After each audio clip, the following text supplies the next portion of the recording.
Back in April of this year, my wife and I were treated to a cruise in the Caribbean.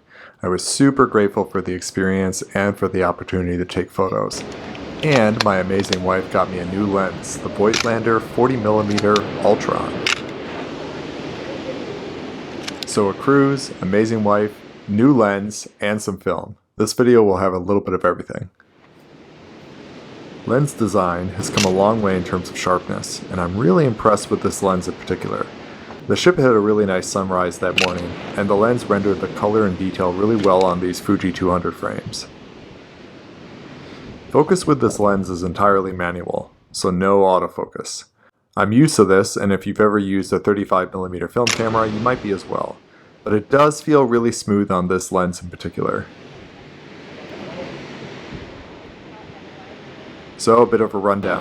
This lens is the latest iteration of Voigtlander's 40mm f2 lenses for the Nikon F mount. Specifically, it's the SL2S version. It can be used on any of Nikon's 35mm SLR film cameras. So a Nikon F, F2, FM10, F3, F4, etc., etc. And even lesser known Nikon cameras like the N2000 or N2020. And every single digital SLR camera by Nikon too. Alright, let's see how this goes. I do probably 1/500th. Hyperfocal it. See how that is. Hypothetically, if you were thinking of getting into film photography and wanted a lens to start with, this would be a more expensive option. Its list price is $489 US, though I've seen it go on sale frequently for around $419 US. So, would I recommend this lens to a beginner? Maybe not. But if you're interested in a lens that's ridiculously sharp, it will probably outclass any of the older Nikon lenses. N2020 and N2000 film cameras can easily go as low as $40 US on eBay, by the way. So it is technically possible to get this lens and a very capable film SLR camera for under $500. For comparison, you could get a used Nikon 50mm f1.8 AIS lens for around $60 US. 50mm means the field of view would be tighter, and f1.8 means the maximum aperture, which is basically the pupil of the lens, more or less. It would let in a tiny bit more light. To give you an idea of how much wider you can go, I also brought my Nikon 17-35mm wide-angle zoom lens on this trip.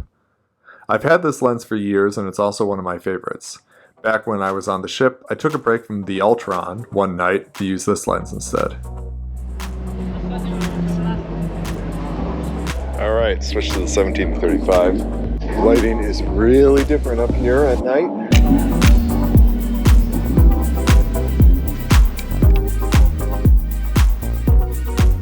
Half a second, f5.6.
Soon. 1 second, f5.6. So hopefully those film scans were an interesting comparison. Pivoting back to the Voigtlander 40mm, I did just a few more night exposures here with it instead. The field of view is less wide compared to the 17-35, which I was using before, but I appreciate how natural it is to get close to objects with the 40mm focal length. The lens has a minimum focus distance of 9.8 inches, which adds to the versatility and allowed me to get really close to these light orbs. It also handles portraits really well, I think.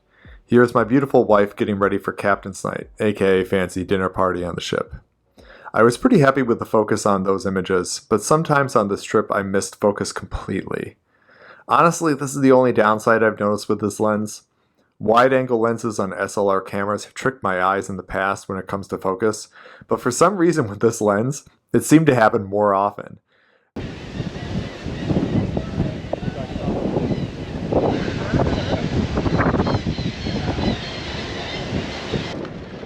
The ship arrived in Willemstad, Curaçao's capital. I hope I pronounced that correctly. And Michelle and I were on a mission to absorb as much of the island as possible.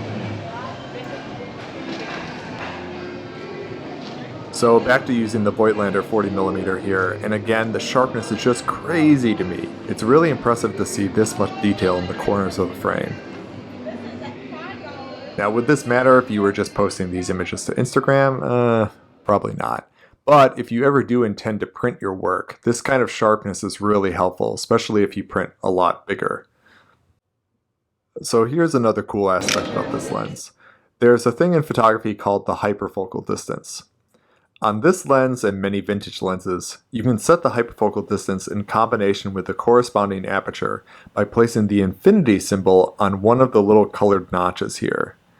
Then if you look at the other colored notch that matches, you'll see a number in meters or feet above it. This means that if the lens is set to the aperture setting that matches the color 2, then from this distance to infinity, your photo should be in focus.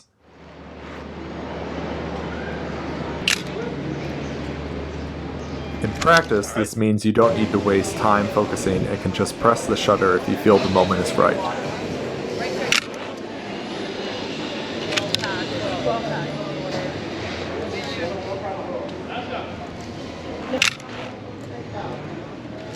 I love how... That was the end of the Fuji 200 roll. All the color in Curaçao was really inspiring me, so I wanted to try Phoenix 200 next. I think the community is really sleepy on this film. Harman Photo didn't do any favors because they branded it as a 200 ISO film. In reality, though, this film really needs more light, and if you give it more light, and if you have the opportunity and you're able to camera scan it instead of using a traditional sort of lab scanner, the results you can get from it are just awesome. So I think it's really cool, but I'd be curious to hear what you guys think in the comments.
There's more adventures from this trip, but I'd like to wrap up the video here. Thanks so much for watching. I really appreciate it. If you did like this type of content and you'd like to support it, I'd appreciate a like, or you can subscribe for more. That would be really cool.